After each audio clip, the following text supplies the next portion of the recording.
So what is spirituality and वो trading में हम कैसे यूज़ कर सकते हैं? Spirituality is the ritual of the spirit. जब कोई इंसान स्पिरिचुअलिटी की तरफ जाता है तो वो सब कुछ क्वेश्चन करता है कि हम कहाँ से आए हैं, कहाँ जा रहे हैं, हमारा यहाँ पे पर्पस क्या है। एंड ये सब कुछ इंटरकनेक्टेड है। हमारी ट्रेडिंग के साथ भी सब कुछ कनेक्टेड है। हम स्पिरिचुअलिटी अगर इवॉल्व होंगे तो हमारी ट्रेडिंग बहुत ज़्यादा इम्प्रूव होती है।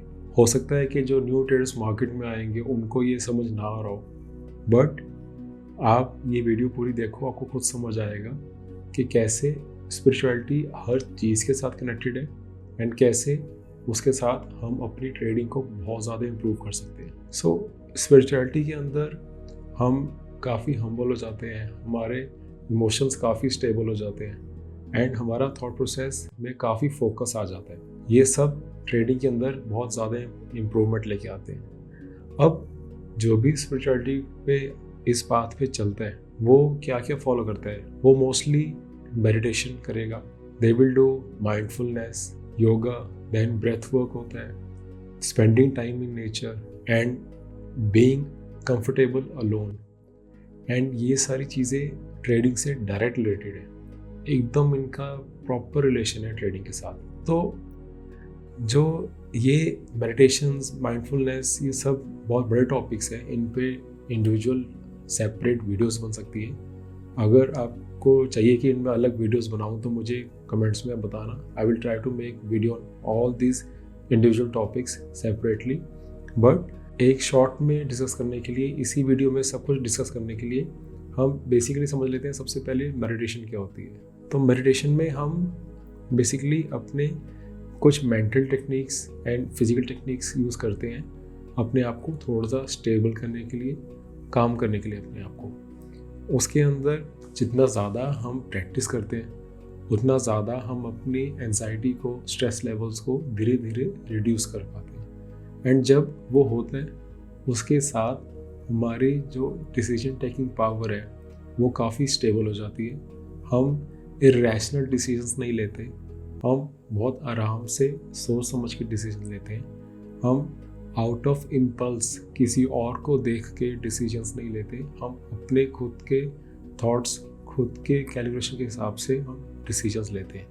एंड मेडिटेशन भी काफ़ी टाइप्स की होती है।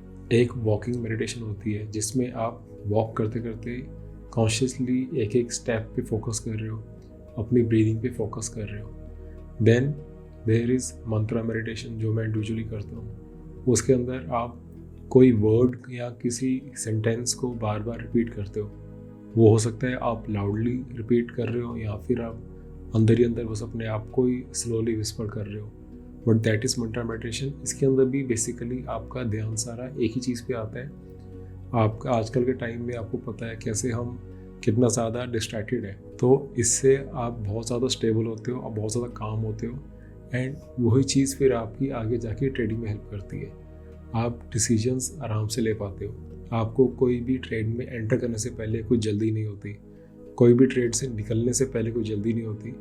आप बहुत पीसफुली ट्रेड कर पाते हो बिकॉज आपका वे ऑफ लाइफ वो बन गया है। आप मेडिटेशन के थ्रू, हर कुछ मेडिटेटिव एक्सपीरियंस के थ्रू ही आप एक्सपीरियंस करते हो। अब इसके अंदर हम देख रहे हैं कि कितना ज़्यादा ये ट्रेडिंग में हेल्प करती है, because trading is a stressful job. Don't be fooled by the influencers who post about trading off the beaches while they are on vacation.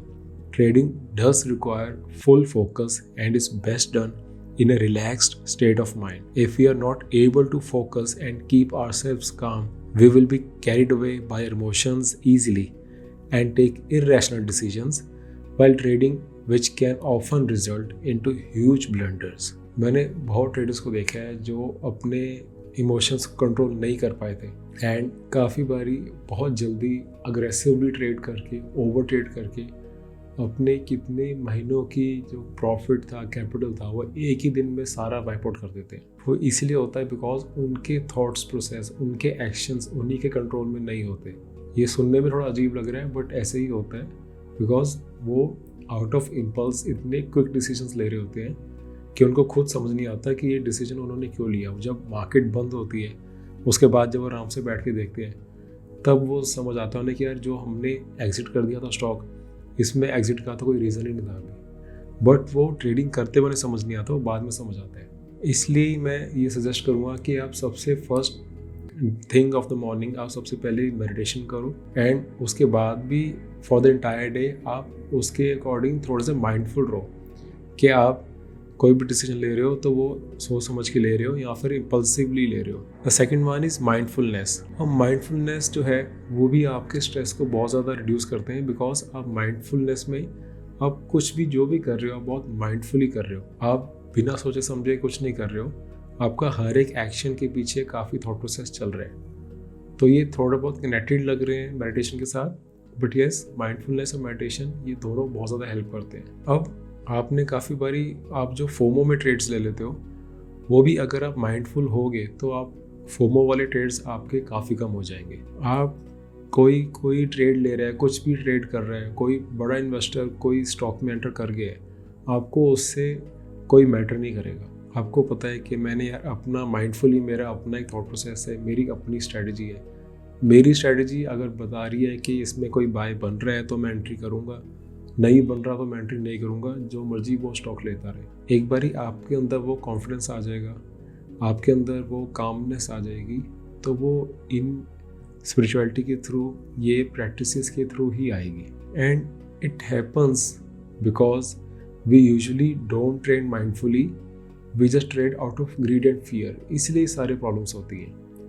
हम हमेशा अपने जो दो इमोशंस हैं, ग्रीड और फियर, इसी को हम कंट्रोल नहीं कर पाते। जब हम ये कंट्रोल करते हैं स्पिरिचुअलिटी के थ्रू, इसको कभी भी आप 100% कंट्रोल नहीं कर सकते, बट जितना ज़्यादा कंट्रोल करना सीख जाओगे तो वो ना कि आपकी ट्रेडिंग, आपकी ओवरऑल लाइफ में बहुत ज़्यादा हेल्प करेगा। आपके हर एक एस्पेक्ट ऑफ लाइफ में आपकी ये चीज़ बहुत ज़्यादा हेल्प करती है।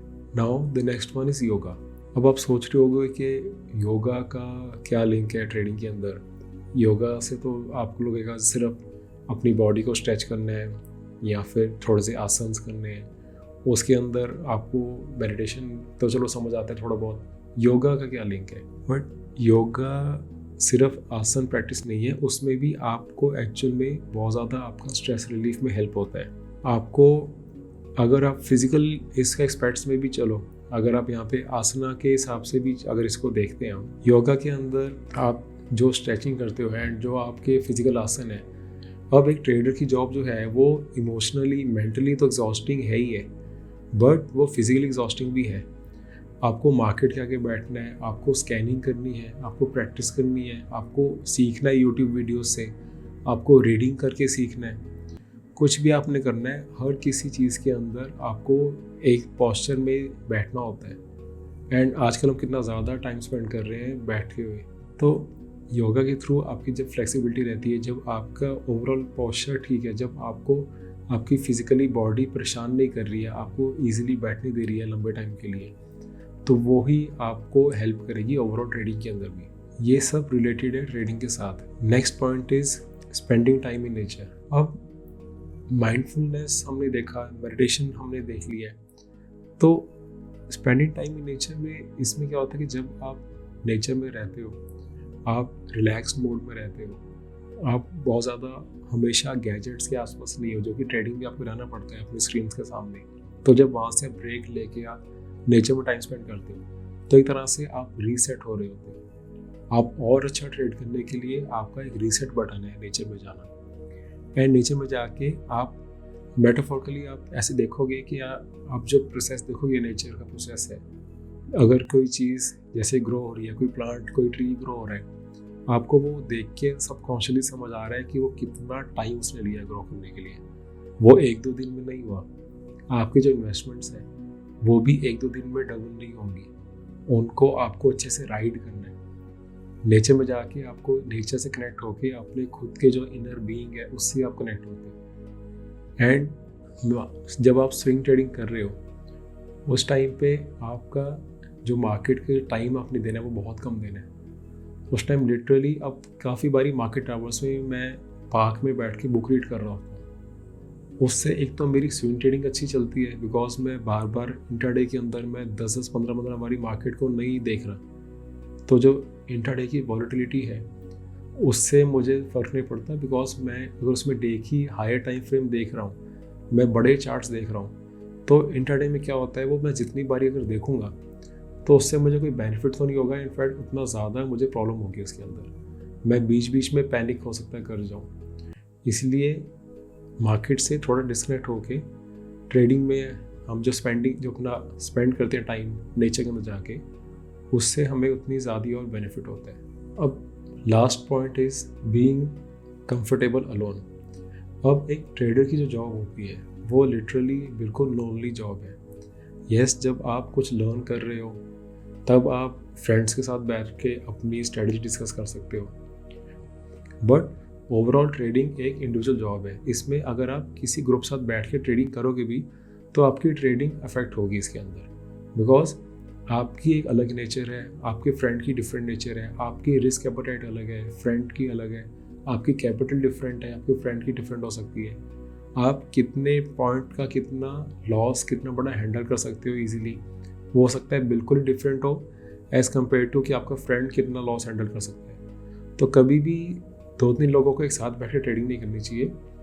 ये इंडिविजुअल गेम ही है, एंड जब तक आपको इंडिविजुअली अलोन टाइम आराम से पसंद नहीं है तो आपको ट्रेडिंग में थोड़ी प्रॉब्लम आ सकती है। इसलिए मैंने पहले भी कहा था एक बारी कि ट्रेडिंग जो है इंट्रोवर्ट्स के लिए बेस्ट है, बिकॉज इंट्रोवर्ट्स बहुत ईजिली आराम से बैठ के अपने आप पे काम करते हैं, आराम से अपने थॉट्स के साथ रह सकते हैं।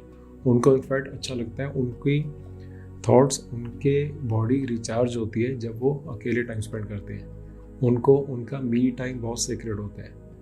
मैं भी सुबह उठ के अपनी फैमिली से मैं ट्राई करता हूँ एटलीस्ट 3 से 4 घंटे पहले उठूँ, सो दैट मैं अपनी मेडिटेशंस, अपनी योगा एंड अपने आराम से बस बैठता हूँ, या कुछ बुक रीड करनी है, जर्नलिंग करनी है, ये सब प्रोसेस मैं ट्राई करता हूँ कि अपनी फैमिली के उठने से 3 घंटे 4 घंटे पहले उठ के सब फॉलो कर लूँ। उसके बाद मेरा दिन बहुत पीसफुल निकलता है। तो अकेले रहने में ये बहुत ज़्यादा पावर है जो कि आपको इवेंचुअली जाके ट्रेडिंग में बहुत हेल्प करेगी। अनदर पॉइंट दैट इज़ कि एक्सेप्टेंस ऑफ द अनकंट्रोलेबल। अब सब रिलीजन्स में भी हमें समझाया जाता है कि हमने अपने कर्म पे फोकस करना है, हमने जो उसका रिजल्ट है उस पर फोकस नहीं करना है। ये ट्रेडिंग में कितने अच्छे से आपको समझ आती है। ट्रेडिंग में भी आपको समझाया जाता है कि आपने बस अपने जो कर्म है, यानी कि आपकी जो ट्रेड है, आपने उस पर फोकस करना है, आपने अपने ट्रेड पे फोकस करना है। उसका रिजल्ट क्या आएगा वो हमारे हाथ में नहीं है, और ना हमने उसके बारे में ज़्यादा सोचना है। हमने अपने ट्रेड को अपने स्ट्रेटजी के हिसाब से प्रॉपरली फोकस करके हमने एग्जीक्यूट करना है। रिजल्ट जो भी होगा वो हमारी स्ट्रेटजी ही बताएगी। कोई भी ट्रेड हम जो लेते हैं वो प्रॉफिट में जाएगा या लॉस में जाएगा, हमें एंटर करने से पहले नहीं पता, एंड हमें वो पता करना भी नहीं है। जब तक हम अपनी स्ट्रेटजी को अच्छे से फॉलो कर रहे हैं, जब तक हम अपना रिस्क अच्छे से मैनेज कर रहे हैं, हमारी ट्रेडिंग अच्छी ही चलेगी। ओवरऑल नेट में हम अच्छी ट्रेड कर पाएंगे एंड पीसफुली ट्रेड कर पाएंगे। And acceptance of the uncontrollable का होता है कि ट्रेडिंग में हम ये रियलाइज़ करते हैं बहुत ईजीली कि जो भी हम कर रहे हैं वो सिर्फ हमारे कंट्रोल में है, जो आउटकम होगा वो हमारे कंट्रोल में नहीं है। तो ट्रेडिंग आपको ये चीज़ जो रिलीजियस जो स्पिरिचुअल चीज़ है ये आपको बहुत जल्दी ही आपको समझा देती है ट्रेडिंग। इसलिए ट्रेडिंग आपको हेल्प करती है इस चीज़ में। आप देखोगे जो भी बहुत अच्छे ट्रेडर्स हैं, बहुत अच्छे इन्वेस्टर्स हैं, वो धीरे धीरे बहुत ज़्यादा हम्बल हो जाते हैं, बहुत ज़्यादा स्पिरिचुअलिटी की तरफ चल जाते हैं। आप कभी भी कोई अच्छे ट्रेडर को बहुत अग्रेसिव नहीं देखोगे। आप किसी भी बड़े ट्रेडर्स के इंटरव्यूज़ देख लेना, किसी भी बड़े ट्रेडर्स के आप कोई भी पॉडकास्ट देख लेना, और आपको उनके बात करने के स्टाइल से समझ आ जाएगा कि वो कितने ज़्यादा पीसफुल है, कितने ज़्यादा वो ईजिली रह रहे हैं अपने लाइफ में, कितनी उन्होंने अपनी लाइफ को सॉर्टेड करा हुआ है। तो these were a few points which I want to discuss. ये एक बहुत ही डिफरेंट टाइप ऑफ वीडियो थी, but I had promised on my YouTube channel कि मैं ऐसे ही साइकोलॉजी वीडियोस एंड ऐसी डिफरेंट वीडियोस भी लेके आऊँगा along with the weekend video, जिसके अंदर कि हम इंडेक्स लेवल्स को एंड स्टॉक्स को डिस्कस करते हैं, जो कि हमारी वॉच लिस्ट में होनी चाहिए। वो एक वीकेंड की अलग वीडियोस होती है। ये वाली वीडियो मैं वीकडेज के बीच में एक अपलोड करूँगा। तो आई होप ये वाली वीडियो भी आपको अच्छी लगेगी। वीकेंड वीडियो का तो बहुत अच्छा रिस्पॉन्स आपको आ ही रहा है, बहुत अच्छे मुझे आपके कमेंट्स आते हैं, तो वहाँ पे तो मुझे आपका फीडबैक मिल ही रहा है। आई होप ये वीडियो भी आपको अच्छी लगेगी, एंड अगर आपको ऐसी वीडियोस भी और चाहिए तो I would love to know your review, your feedback in the comments. Thank you.